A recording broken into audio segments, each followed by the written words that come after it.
Big news to cover on today's show. We got two new head coaches. Tom Brady retiring again. Dave made the Pro Bowl. He's one of the AFC quarterback alternates. They'll let any.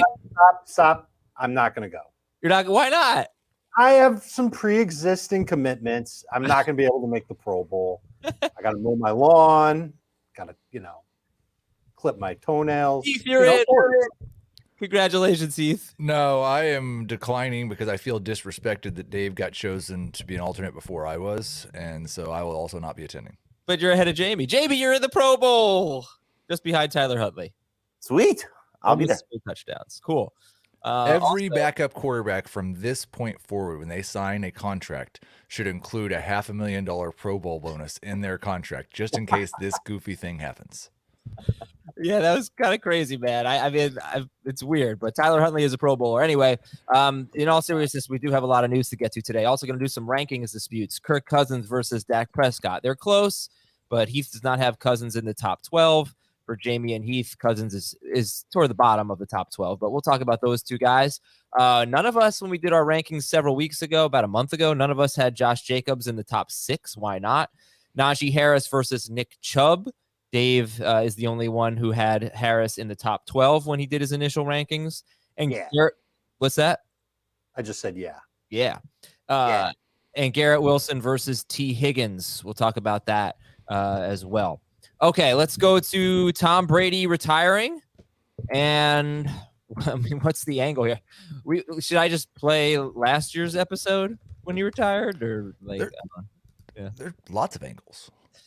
So, what do you want to talk about? You want to talk about the Bucs receivers?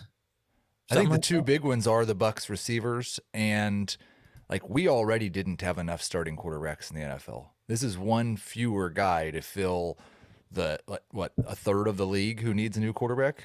It's a good time to be Jimmy Garoppolo. Derek Carr. Go ahead, Jamie. The South is so terrible. The South. So, what do you think about Godwin and Evans? Chris Godwin, his 3 best seasons in terms of yards per target were the 3 he played without Tom Brady. Mike Evans' 2 best yards per target seasons were the 2 before Tom Brady. And I think it's just, Brady threw short and threw quickly. Before that, it was Jameis and Ryan Fitzpatrick, very different quarterbacks. But, Jamie, what do you think just right now, the general outlook for Chris Godwin and Mike Evans specifically? I mean, it's... And you have to stick to this all the way through September. No. This is definitive. I think Godwin will still be fine. I think his game will hopefully translate to whoever quarterback he plays with. Evans, look, he's a concern. He needs somebody that could throw downfield with success at this point in his career. I think can still make plays in that regard. But if it's a young or backup like Kyle Trask, for example, I guess still put him in the young category. It's going to be bad.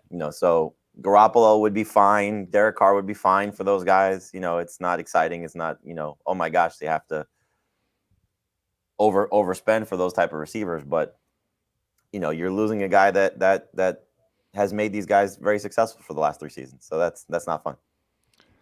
Do we think that both Evans and Godwin are on the Bucs next year? That's what I was going to say. I think Godwin is, but I wonder if Evans is not, because there will be teams that are looking for those types of downfield wide receivers, certainly big wide receivers like Mike Evans, and the Bucs could have some cap issues, and they could alleviate some of it. Some of it they need to restructure Brady's deal, and that'll get done. But some of it could be by moving on from Evans. And I wonder if there is an opportunity for another team that's looking for a number 1 receiver to make a play for Evans, a team that's looking to try and make a Super Bowl run, and they fancy themselves being a wide receiver away. Maybe they can't get their hands on DeAndre Hopkins. I wonder if Evans is someone that they look into. I still think he has some value as a number 1 type of wide receiver still. Won't be for very long. Well, the question, though, is they're not getting Devontae Adams, Tyreek Hill compensation in return. So no chance. Do they settle for Amari Cooper compensation in return? And so if it helps their cap and they know they're rebuilding, if that's the move, then yes. But if it's just to alleviate cap concerns, I mean, he's somebody I would think that's a Tampa Bay Buccaneer for life, but you would have said the same thing about Adams. It was said the same thing about Tom Brady when he was with the Patriots. But that was his choice to leave. Yeah, true. The Twitter trade that I saw already floated this morning. I don't remember who it was. I'm sorry. Good trade though. Chris Godwin, number 19, and a 2024 first. Oh wow! For number 1. Who would take that? Well, I guess it's No 2-1. way. The Bears get 2 firsts and Godwin for the first pick. I don't know. That's a big drop from 1 to 19. That's still a big haul, though. If that's a better haul than what they could get trading with Houston or Indy, then maybe that's the move they make. Houston is almost certainly not moving up in trade. I don't think they need to, but unless Indy they really could, love and Carolina could too from 9. Oh, well, by the way, you're saying Amari Cooper compensation. That was a 5th round pick and a swap of 6th round picks for Amari Cooper. So I think they'll do better than that. But do you need the list of teams that might go after a perimeter receiver? 30s, though. It's not like it's an easy guy to move. Plus his I feel like they'll do better than that. That was such little compensation. But yeah, I mean, they're just giving people context. You said, I mean, I had forgotten. I had to look it up. I didn't exactly remember what the Browns had given up for Amari Cooper. Cowboys fans remember. Yeah. Denver acquired Sean Payton for a 3rd round pick in 2024 for a 1st round pick. What? What'd I do? Dave goes, that's it. We're done with Brady. I mean, what do you want me to say? We don't have to be done with Brady. You want to keep talking about Brady? Well, I'd like to know what this means for K-Dot and Adam. Now you're making fun of me for moving on. Like, I don't get it. Am I supposed to talk more about him, or am I supposed to talk about the situation? I don't know. Brady is done, and we spend a couple of minutes on the receivers, and now we're on to Sean Payton and what it means for Russell Wilson. Oh my God, he's the greatest quarterback ever. Okay, great. He retired again. If it were the first time he were retiring, fine. Listen to him. I ran a Twitter poll at him. Let's see how well you can guess the results. Will Tom Brady play another snap in the NFL? Yes or no? And see results, of course. Yeah. I voted see results. No. I'd vote no, and I'll say no. It was 71%. That was pretty good. I think it was 74 no, 20 yes. Do any of you think we should be stashing him in a dynasty league just in case he comes back? Oh, I wouldn't drop him. Not yet. Okay. Yeah, you got plenty of time to make that move. But okay, Dave. Also, one more question about Tom Brady. Is this the 2nd retirement or the 3rd? It's a 3rd, right? 3rd? I thought he eventually first retired from the Patriots and then chose to go to Tampa Bay. I don't remember. I don't remember retiring. No. Okay, so it's just the 2nd. We would have done a bonus podcast if he had retired the first time. So I don't think so. All right. I think I'm ready to move on. Let's talk about Sean Payton going to the Broncos. So it's Sean Payton and a 2024 3rd round pick to Denver for the 29th overall pick this year and a 2024 2nd round pick. All right, Dave, how big of a deal is this for Russell Wilson in the passing game? So Brady had 6 seasons where he threw at least 35 passes and 35 touchdown passes, and they all came after that beautiful 2007 season. Okay, what does this mean for Denver? Moving on. I think it's interesting. I think Russ showed toward the end of the season last year that maybe play calling is important to him, and if proper play calls are made and proper personnel are on the field for him, he can be good, at least for fantasy, if not to keep the Broncos competitive. I think Sean Payton will use him the right way, even if that means going back to doing a lot of the things that Russ wanted to do but didn't get to do in the first 12, 14 weeks in Denver, and a lot of what he did in Seattle. It wouldn't make sense for Sean Payton to force him into doing things that he wasn't comfortable with, because we've seen what happens when he's put in a situation where he's not comfortable. He's got to be able to move around, take advantage of that mobility, and maybe scheme up the receivers to be open a little bit more and use the tight end a little bit more and just have a little bit more consistency across the board on offense. I think Sean Payton will do that, and I think Sean Payton will get something good out of Russell Wilson. And Russell Wilson, somebody that I'm interested in taking with a late pick again. You guys rather have Russell Wilson or Daniel Jones? Daniel Jones, assuming that the receiving core is fixed in New York. Just because, again, the rushing upside there if you're going to get a 700-yard rusher, that's hard to pass up. Right. How many quarterbacks are going to be able to do that? I think the thing you want to see with Russell Wilson is, how much of it truly was on Nathaniel Hackett, how much of it was on, the fact that we saw missed games from Jerry Jeudy and just, the lack of consistency with that receiving core. And look, a lot of the allure, I think, for Wilson, not that it was a huge sticking point, but, having another option in the passing game. Tim Patrick was supposed to be part of this, and, getting him back, I think, will help. Obviously, Sean Payton's had success with small quarterbacks before, Drew Brees and Russell Wilson, similar in stature. Will he be the type of accurate passer that Brees was? I mean, he was, the most accurate passer of all time. I don't think we expect that from Russ. So, how will he fit into that system, or will Sean Payton cater his, skill set more to what the offense will look like? So there's a lot at play here. Javonte Williams coming back as well, from his injury. So will they lean a little bit more on their ground game, and how much will the running backs matter in the passing game? Because we know that's been a big part of Sean Payton's offense in New Orleans, how he's thrown to his backs. So, I mean, there's a lot to like about this, clearly, because he's one of the better play callers that we've seen. And he certainly had a lot of great offenses. So this is a big plus for everybody in Denver. It's just a matter of it's a good comparison. Russ versus Daniel Jones versus Tua versus Cousins versus those guys that are going to be at the back end of a few different people's top 12 lists. So he's back. He's back in the good graces of fantasy managers. At least he should be following this move. Heath, from a projection standpoint, what changes when you go to Sean Payton here? Because Jamie mentioned a lot of running back catches. Brees wasn't I don't really remember the entirety of Brees' career in New Orleans, but toward the end, he certainly wasn't a downfield passer, which is part of the reason why he was so accurate. But like a ton of catches, whereas Wilson's been a guy who didn't throw as much, but he threw downfield a lot. So, how do you kind of balance out the histories of Russell Wilson and the histories of, I guess, Drew Brees? Yeah, I think that's the tough thing to know is, like, I've seen a lot of, he's not going to complete 70% of his passes like Drew Brees did. And he probably won't, but if he's back to just being the quarterback he was completing 66% of his passes with 9 to 10 intended air yards per attempt. Brees was completing 70% with 6 air yards per attempt. So can Russell Wilson do that? I don't know if he can anymore, but I do think that I'm probably, once I get through projections, going to be a Russell Wilson bounce back candidate guy. He'll probably be somewhere between 13 and 15 in my quarterback rankings, I would guess. And in terms of how we distribute the targets, I will probably go with a blend of what Payton has done in the past and what Russ has done in the past. I think you have to view Jerry Jeudy as the number one wide receiver, but he won't get the Michael Thomas target share. And I think it's probably a boost in targets for Javonte Williams, assuming he's okay. All right. Dave, can I go to the next news item? Good? Greg Dulcich is obviously Jimmy Graham also.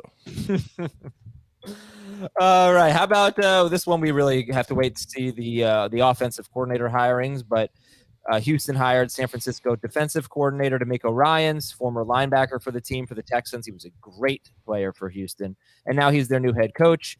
More importantly, for fantasy purposes, Brock Purdy has a torn UCL in his elbow, and we don't know which path they're going to go with in terms of his surgery. He may need Tommy John surgery. He may have a less invasive procedure or a less severe procedure that would get him back by training camp. Meanwhile, Trey Lance expects to be healthy by the start of OTAs.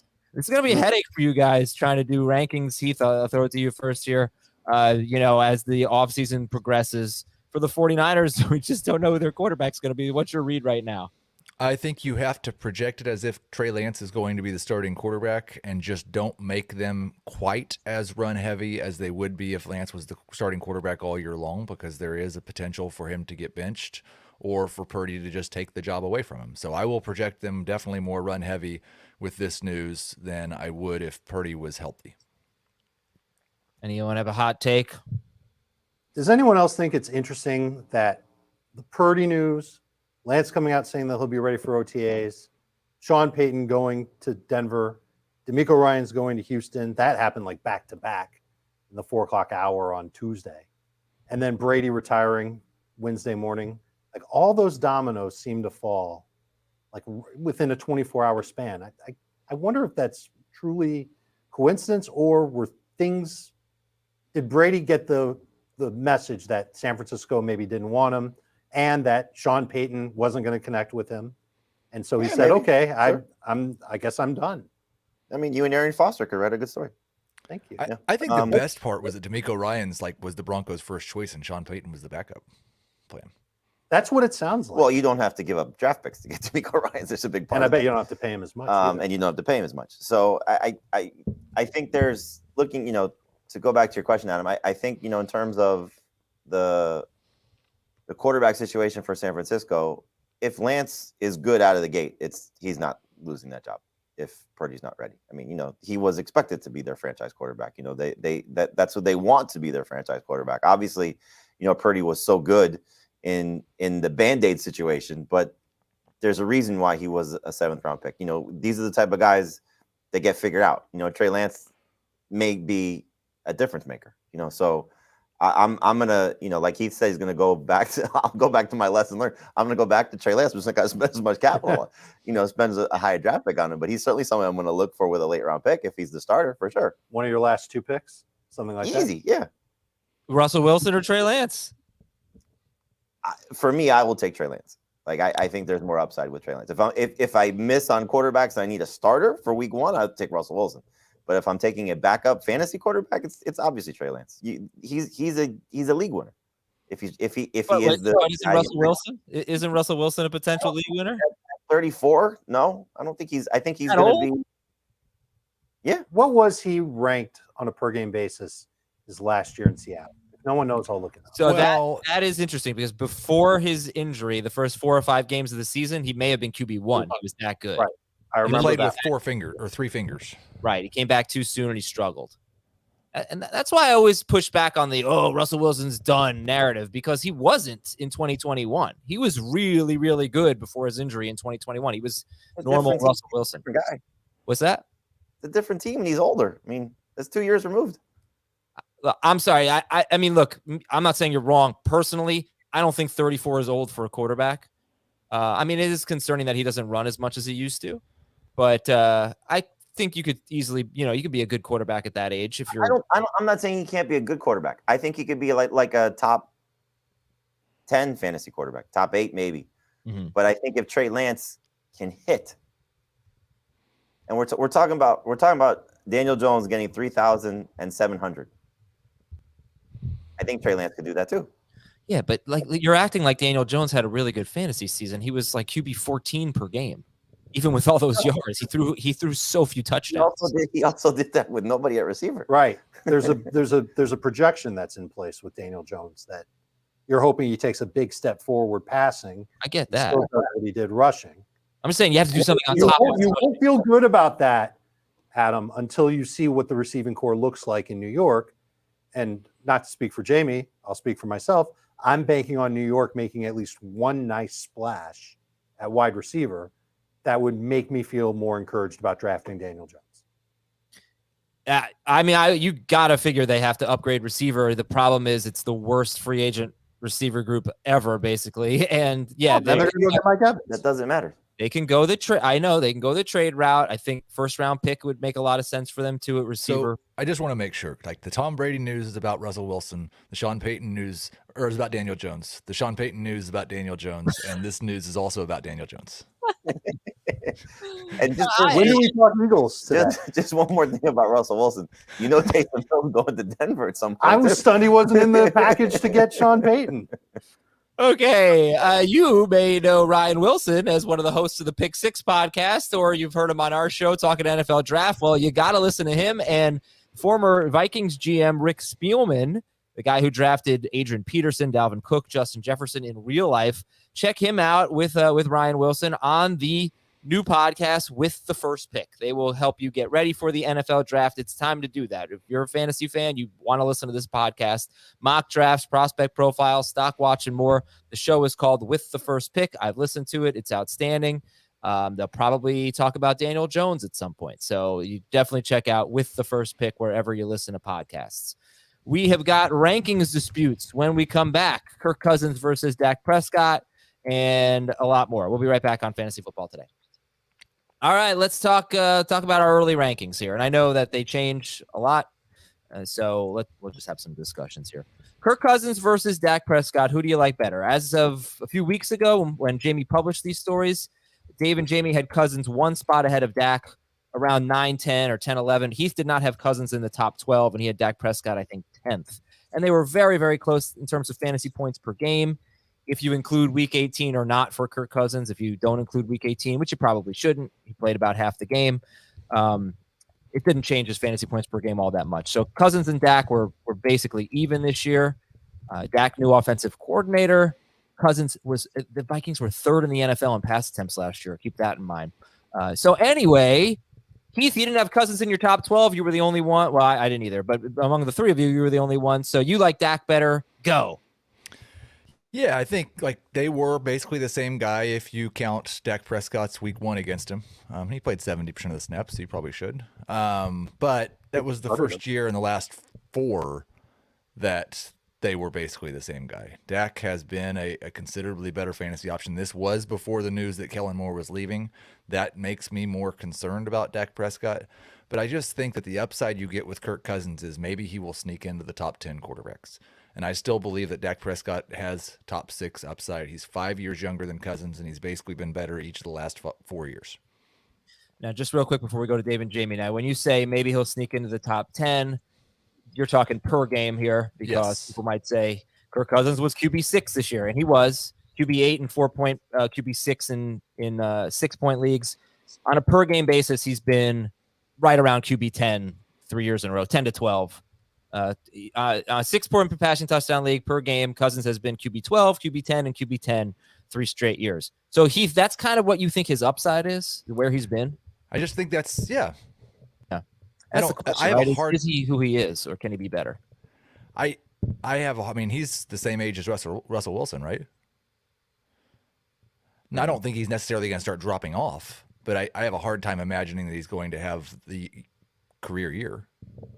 Okay, Dave and Jamie, you had Cousins 1 spot ahead of Dak, so I know this is not like a huge debate, but just to discuss it, do you think Kirk Cousins is basically who he is, or do you see more upside? 20.5 fantasy points per game is where he landed last year, 22.1 in 2021. He actually had the same fantasy points per game with and without TJ Hawkinson. I remember how he ended this year, and I like the offense that he's in. I like that Kevin O'Connell is the play caller now. I don't think anything's really changing in Minnesota. So he's still going to throw a lot. He's still going to put good numbers up, not great numbers up. And once you get past those first 8 quarterbacks, it's going to be a little bit of a grab bag on who you go after, following the likes of like Lamar Jackson, Trevor Lawrence, and those guys. I like Cousins better now over Dak because Kellen Moore left. There's a little bit of uncertainty there. Mike McCarthy is the play caller. We'll see if he's learned anything, becoming the new play caller in Dallas, even though he just watched Dak before. Don't love Dak's receiving core outside of CeeDee Lamb. I just think it's a little bit safer to go with Kirk Cousins over Dak Prescott. Just to stay on brand, so the Giants are rumored to be looking to trade for T. Higgins, which is something that's making them right. That would be unbelievable. That might be a jersey I'd buy. I might buy a jersey. The Bengals have to get in return. The only thing I'm seeing from Art Stapleton is their first round pick. So I'm sure there's some package, but that he's suggesting that if the Bengals are not going to extend T. Higgins, that he's the perfect guy. You know, he's a guy that's coming up for a big deal. Yep. And clearly, you know, you got to pay Burrow and Chase.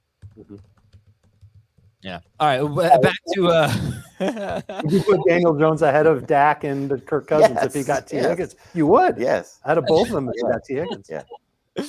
Okay. So, Jamie, what do you think? Like, I think the argument for Cousins' upside would be he threw the ball. It starts and ends right there. Well, come on. CeeDee Lamb isn't anything. No, I'm to kidding. sneeze at I either. mean, I probably will. This will be one I'll flip flop 100 times. I do think, you know, we got to see what the backfield looks like for Dallas. That's a big part of this. You know, so both Pollard and Zeke may not be there. And if Pollard does return, he may not be at 100% at the start of the season. So that's a part of it. Adam Thielen might be gone, you know, so that could change some things in Minnesota. So there's still a lot of moving parts with both of these quarterbacks. But I do think that if you just look at it, Dak has the higher ceiling. Cousins is the safer play at this point. I'm going to make the case for upside for Cousins. I think, you know, it's more possible. upside than Dak is what you need to do. Okay. Yeah, it's a pass attempts argument, right? They had such a bad defense, but even with that bad defense, there were other teams that had a worse defense and they didn't throw as much as Minnesota. Obviously, Kevin McConnell is just so much different than Mike Zimmer. The philosophy is different. So, whereas Dak was the one who was throwing so much, now it's Cousins, and his touchdown rate was just super low last year, and that was perhaps because Adam Thielen is just done. So I think you need a better number 2 receiver. Doesn't have to be somebody great, but a better number 2 receiver. The touchdown rate goes up. He's among the leaders in pass attempts. It was Brady, Herbert, Cousins, I believe, this year. And if he is that again and the touchdown rate gets back up, then he has more upside than Dak Prescott. I don't know that I'd say he has more upside than Dak Prescott, but I would say that the fact that he threw the ball 643 times in 16 and a half games, it's not surprising the touchdown rate was down. He threw a lot of 3-yard passes to TJ Hawkinson on the other side of the field that had no chance to score a touchdown. Well, one of those was the best throw of the year. All right, let's go to our next rankings dispute. We'll go to a running back. It's not him versus anyone. It's why did none of us have Josh Jacobs in the top 6? He was actually the number 1 running back in fantasy in non-PPR. He was number 2 or 3. He was number 3 in full PPR, and he was top 3 per game in both formats. Does it seem, first of all, Jamie, like the franchise tag is the most likely scenario? And why, speaking for yourself, did you not have Josh Jacobs in the top 6? Well, again, stay on brand. We have to see where Saquon Barkley goes. So, you have the free agents in his class. So this is our best show, by the way, I would have to say. I like loving this show. Oh, God. I'm just curious to see where he's going to play. If he stays with the Raiders and they fix their quarterback situation, because right now it's ugly,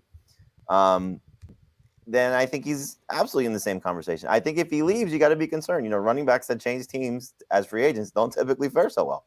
So I'm hopeful that he's getting a good situation, that he's not going to have significant competition. I do think that could change a little bit this year if the coaching staff feels a little bit more comfortable with Zamir White. But in any event, wherever he ends up will change how I feel about him, better or worse. He could jump up a spot or 2 if he stays with the Raiders. He could certainly fall dramatically if he goes someplace else where he's in a more of a timeshare.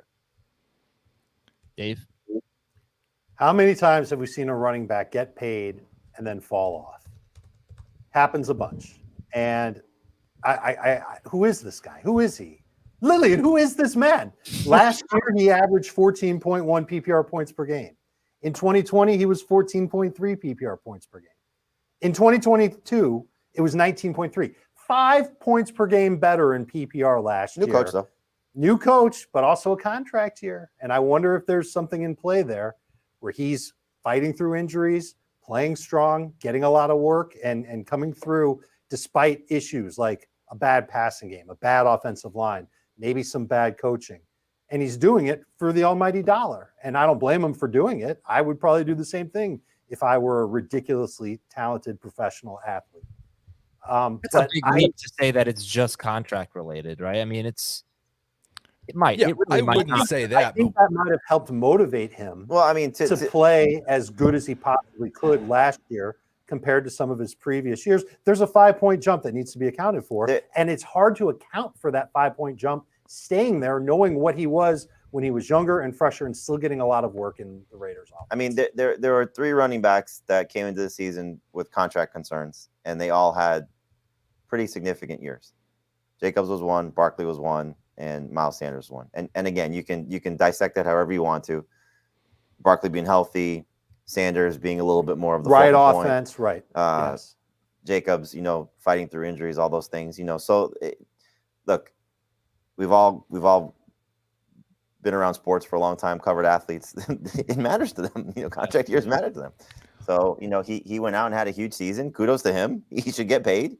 I think it's just a matter of, well, he's at the wrong position to get paid, but he'll get paid. Get something. He'll get paid for his spot that he plays in the league. But hopefully it's just not the situation, where, and I don't want to look at other guys that got contracts. McCaffrey was clearly injured, those type of things, guys getting paid. But that's the nature of that position. These guys get paid and then they just fall off to whatever degree afterward. Yeah, I I don't want to speculate on the contract stuff, but I think part of that big 5-point difference can be accounted by the fact that he saw 15% more touches than he ever has, and he didn't have any control over that. They gave him the ball 23 times a game. And until we know if he's going to be on a team that's going to give him the ball 23 times a game, it's hard to rank him as high as what he did, or close to as high as what he did last year. Even if he stays in Las Vegas, Heath, do you project him for getting the ball 23 times a game? Well, It'll be over 20, but go. There's also, Daniel Jones is a free agent. So if he goes to the Raiders. We already talked about Daniel Jones so much, so let's talk about yards per carry, because his yards per carry in 4 seasons is 4.8, 3.9, 4.0, and 4.9. So it's hard it's hard to know what to make of that. If you look at his new coach. What's that? It's a new coach. That affected his yards per carry? Yes. I would think the system would, yeah. Well, maybe, but the PFF. What percentage of yards per carry do you think the running back's responsible for? I don't know, but the PFF offensive line grades the last 4 seasons. The 2 years where he's been really good, 18th and 17th. The 2 years where he's been really bad, 26th and 29th. So, there's that too. It doesn't seem I like will project him for 4.5 yards per carry, probably. Split the difference. But, I think after 2 straight years of 3.9 and 4 yards per carry, whether people want to admit it or not, because they don't like to admit that they look at yards per carry, people had basically just made up their minds that Josh Jacobs wasn't really anything special. That's again, it's not just the coach coming in. They brought in one of the best receivers in football. So you can't cheat and play at the line of scrimmage. The year before he loses a Waller for, a stretch of games and didn't have anything to replace that, in 2021, 2022, Waller missed game to take pressure off. Right. So there's different ways you're playing them.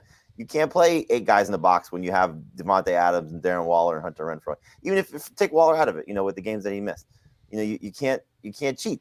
It's easy to cheat when you're saying Derek Carr's going to beat you when Josh Jacobs is probably their best offensive player. Now that's not the case. And so, even though he was having success and making winning the rushing title, you're still the biggest fear is Devontae Adams and making plays downfield. So when you're putting 2 players on one, corner and a safety over top, it's going to open up running lanes. So that's a big part of it. All right. So what's the highest you could see yourself ranking Josh Jacobs? Let's say he's back on the Raiders. 5, 6. Yeah. That's right about where he is now. I'd like to just point out one last thing here. His role in the passing game, whether it's coincidence or not, was caught a lot more passes when Renfrow wasn't playing. He averaged 2.4 catches per game in the 10 games that Renfrow played. He averaged 4.1 catches per game in the 7 games that Renfrow missed. Also, he is just like what I said about Joe Mixon the other day, not a third down back. Caught a lot of passes on first and second down, did not have a third down role. So something to keep in mind.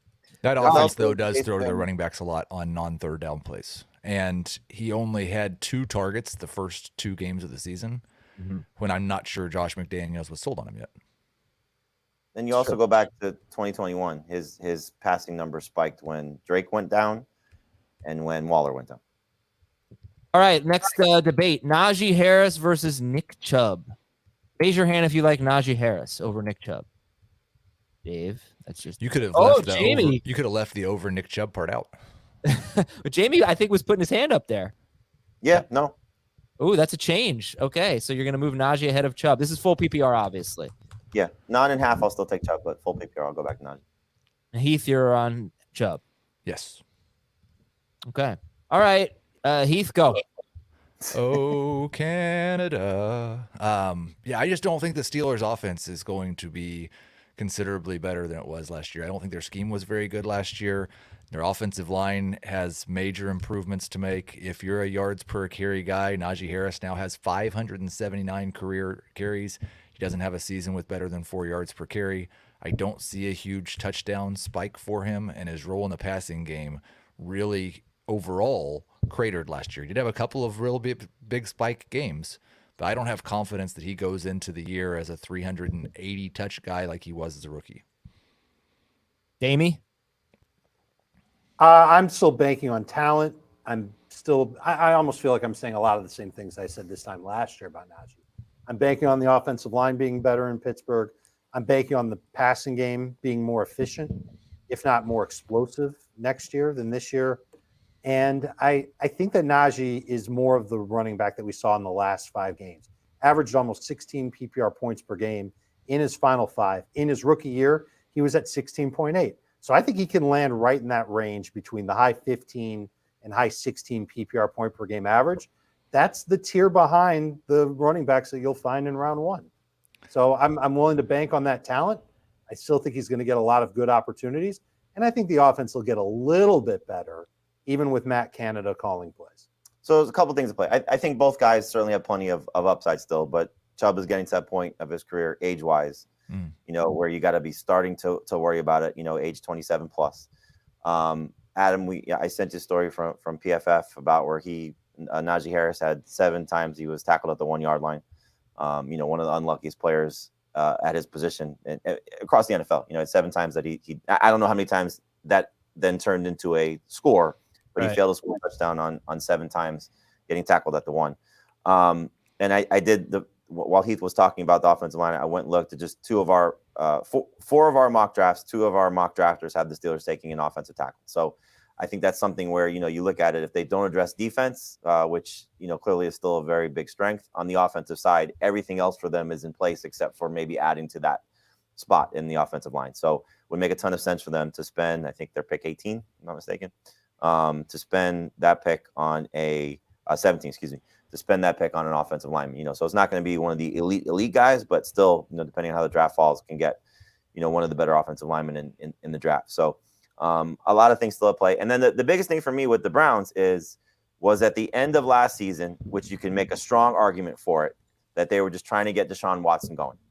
And that's why their offense sort of skewed a little bit away from the run. Stefanski still wants to run the ball. And so that's a big plus for Nick Chubb. I know he didn't score touchdowns. We know Deshaun Watson's history is not necessarily throwing to his running back. So, I think when you start to look at who's going to catch more passes, I still would give the edge to Najee, but obviously Heath is dead on with what he said, that his role in the passing game significantly cratered without Roethlisberger there. So we'll see. I think they're very good comps. It's a great discussion of who's better than who. Nick Chubb could still be the leader in rushing yards. He still has that potential. Still great behind a great offensive line. And obviously the offense as a whole should be better once Deshaun Watson getting a full offseason again with this team and knowing what they're gonna have. But I still think, for me, I'm always going to lean toward the younger guy if there's a debate. And I think Najee still has the chance to be what we saw 2 years ago. Maybe not how he does it, but still being one of the better fantasy running backs. And I'm not super high on Chubb, I don't think. I won't be by the time we get to projections. I'm worried about the age as well. I just think that Nick Chubb could have a decline in talent and still be more talented than Najee Harris. And as far as the hot finish for Harris, it's basically that he scored 4 touchdowns in his last 5 games. He had 1 game in his last 5 with more than 2 catches, and he had 1 game in his last 5 where he averaged even 3.6 yards per carry. He just scored 4 touchdowns. What I think really helped Najee Harris was actually TJ Watt. You look at the first 8 games before their bye. There are a lot of things here at play with Najee Harris. He had the foot injury at the beginning in the preseason, just before the season started, and it really may have affected him. The first 8 games of the season before their bye was basically right smack in the middle of the year. He was not even a top 20 running back, and he averaged 3.3 yards per carry. That's terrible. Watt missed almost all of those games, got hurt in week 1 and did not come back until the bye. And that matters because in those first 8 games, Najee was on pace for 230 carries. In the last 9 games, he was on pace for 310 carries. He only averaged 4.1 yards per carry. It's not like he was tearing it up, but the defense was so much better. He was more involved in the running game. Like, they were just able to run the ball more. And, I think that may have contributed to the touchdowns as well. The last 9 games of the season, all after the bye week, hopefully he got a little bit healthier. I think he did make a mention of getting a little bit healthier with that foot. He was a top 10 running back per game. He was number 6 overall, not per game, but overall in those 9 games. But yeah, I mean, Heath, I think you're right. A lot of it was touchdowns. A lot of it was volume. The volume went way up. If I'm making a case for Chubb, and just tell me what you guys think of this. If I'm making a case for Chubb over Harris, the case would be this. It's so simple. Nick Chubb is one of the best running backs in football. Najee Harris has not shown us anything other than being drafted in the first round. Any reason to believe that he is anything special. He has 579 career carries. He does not have a 40-yard carry yet in his career. It is simply Nick Chubb is so much better than Najee Harris. And there was rumblings about Jalen Warren stealing carries from him. So there is a ton of downside with Najee if he's once again averaging, 4 yards per carry or worse. That's the argument for Chubb. Well done. Has Tomlin ever really had a guy, though, that was significant yards per carry type of rusher? Oh, yeah. Le'Veon Bell was never really that guy, was he? Oh, yeah. Le'Veon Bell was phenomenal in that. And so was I think James Conner was pretty damn good in that too. I'll double check on that, but yeah, Le'Veon Bell had 3 straight seasons at 4.7 or better. Yeah. Right, and he caught a bazillion passes. No, I absolutely helped him out. And that's not something that for sure. It always felt like that he doesn't mind having a grinding type of running back. No, but Najee's much worse than those guys. I mean, for Connor, it was we'll forget about his rookie year at 32 carries, 4.5, then 4.0, then 4.3. And to be fair, those guys had better offensive lines than what Najee had. Well, not Connor, especially not in that last year. They were the second. Not the last year, but the first year when he took over for when Le'Veon was going through his sit-out season. Yes. But I mean, that's the argument is that people, I don't know if I believe this, but there's a lot of evidence that Najee Harris just isn't very good. And I think Josh Jacobs is a lesson in not jumping to conclusions because, like I said, people probably felt that way about Jacobs a year ago. But I would like remember he gained weight. I'd like for him to lose some weight and get a little bit more explosive because he's just not fast enough right now to break off those game-changing plays. He just doesn't. And we got to see what the Browns do, to replace Kareem Hunt. Yeah. Well, since Kareem Hunt's at the end of on the Giants, let's replace Saquon Barkley. Last rankings dispute: Garrett Wilson versus T. Higgins. Dave and Heath, as of a few weeks ago. Higgins, the Giants. Yeah. Well, this one's pretty easy. Garrett Wilson's going to go from Zach Wilson, Joe Flacco, and Mike White to literally anyone else, and T. Higgins is going to go from Joe Burrow to Daniel Jones. It's an enormous downgrade. Are you aware of what Garrett Wilson did without Zach Wilson? 19 and a half fantasy points per game or something. I've got him at 17.3. Yeah, it's great. It's small. He was at 21 points per game. Yeah. It went down. It went down a little bit. Yeah, right. He didn't finish. That's the whole thing for me is upgrade a quarterback, and I don't think they're going to change their philosophy as far as how they feel about Garrett Wilson being that number one receiver. They see what other teams are doing with their stud receivers, and they clearly view Garrett Wilson through that same lens. So I think he's got a chance to be top 5 in the league in targets. If he's top 5 in targets, that dude's going to catch a ton of passes, and he's got explosiveness to his game. He can break away. He can work in the red zone. I think he's a phenomenal talent. The reason why I was bearish on him after the NFL draft was because he went to the Jets, and I was worried that the Jets with Zach Wilson could take him a little while to find a better quarterback to play with. That got sped up as soon as Zach Wilson played like doo-doo last year. And now I'm expecting them to get anywhere from Jimmy Garoppolo to Aaron Rodgers to replace Zach Wilson at quarterback in New York. And I think that that's going to be excellent for Garrett Wilson. I love him. He's a top 10 receiver for me going into next year. Okay. So, Jamie, I think you were the only one who had Higgins. You sticking with that or what? With the Giants? No. With the Bengals. I mean, look, we're all hoping that they're going to get an upgrade, but one piece of the puzzle just left. I mean, Brady was supposed to go to the Raiders, and now what happens with all these other moving parts? If Aaron Rodgers doesn't go to the Jets, if Lamar Jackson doesn't go to the Jets, if they have to settle for another Zach Wilson, Mike White year to get to where they want to get to in 2024, is that going to be what we want for Garrett Wilson? Side note, these are going to be the 2 most Azer-statted wide receivers of the 2023 season because T. Higgins had a game where he played 1 snap and a game where he played 10 snaps. And Garrett Wilson has all the who was his quarterback stats. But what about week 1? How many snaps did Higgins play in week 1? Because I'm only 26. Yeah, I'm throwing that one out too. My gosh. I mean, my basic rule of thumb is if you're a receiver that plays almost every snap like Higgins, if you play less than 50% of the snaps, I usually see you later. Yeah, but I've got something different. I think if we started him in fantasy that week, then it should count. Yeah, definitely not. And everybody started T. Higgins in week That's one, the and worst. everybody That's started Dave, that doesn't make any sense. I'm sorry, it doesn't make an ounce of. I'm not. Didn't you come up with started fantasy points as a stat? Yeah, but I would Azer stat those too. There's levels here. I'm just saying, if I'm going to evaluate how a guy did, I'm not going to penalize him because we started him. If he played one snap, he doesn't deserve to be penalized for that. That was not a game that we should count against T. Higgins. I wish it didn't count for my teams either. I probably would have won those weeks. By that measure, we wouldn't count some of Garrett Wilson's best games. With what? I said by that measure, we wouldn't count some of Garrett Wilson's best games because we probably weren't starting him. Oh, right. Exactly. Yeah. All right. That's it for today's show. We've got lessons learned from Dave and Heath on tomorrow's show. I'll leave you with this. Heath, I want you to give the opinion on this one first. Big life news for me. Yesterday, I did something I've never done before. I joined a gym. So I'm going to try to get in shape. Wow. Now, I paid $1 for membership. I get charged in 2 weeks. So I have 2 weeks to. There's no way No chance. How many times do I go in the next 2 weeks? It's about 15 minutes away, by the way. So how many times do I go to the gym in the next 2 weeks? And Like, am I guessing or am I advising?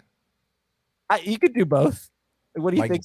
guess in the next 14 days is that you go 4 times. Okay. Yeah, I think you'll go 4 times. I really don't want to go. Did you exercise yesterday? No, I didn't have time. So you haven't been yet. I went. I toured it, but no, I have not been. No. I toured. I'm going to lower my number. No, I really didn't have time. I knew I wasn't going to have time. I just was trying to find a gym It's to join. impossible to quit a gym, by the way, right? What'd you say? It's impossible to quit a gym. Why? No, I meant to do it. Oh, I can quit a gym. Don't doubt me. All right. Well, wish me luck. I plan on never touching one weight. Is that why we had to go early today so you can go to the gym?